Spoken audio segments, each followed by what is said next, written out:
আসসালামু আলাইকুম। প্রথমে আমরা পেঁয়াজ কুচি করে একটু ভেজে নিচ্ছি। এরপরে একটু আদা পেস্ট দিব। আদা পেস্টের চেয়ে একটু বেশি দিব রসুনের পেস্ট দিয়ে এটা ভালো করে মিক্সড করে আমি ঢেলে দিব।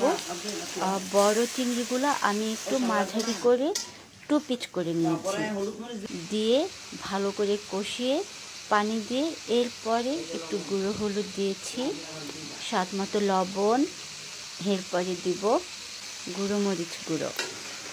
এটাকে ভালো করে নেড়ে চেড়ে মিশিয়ে কষাবো। এটা আসলে আমি রান্না করছি না, এই রান্নাটি করছে আমার শাশুড়ি মা। আপনাদেরকে পরে বলে দিব না, এটা আপনারা দেখতেই পারবেন যে কী রান্না হচ্ছে। এটা আসলে সবজি রান্না করা হচ্ছে। এটা লাউ।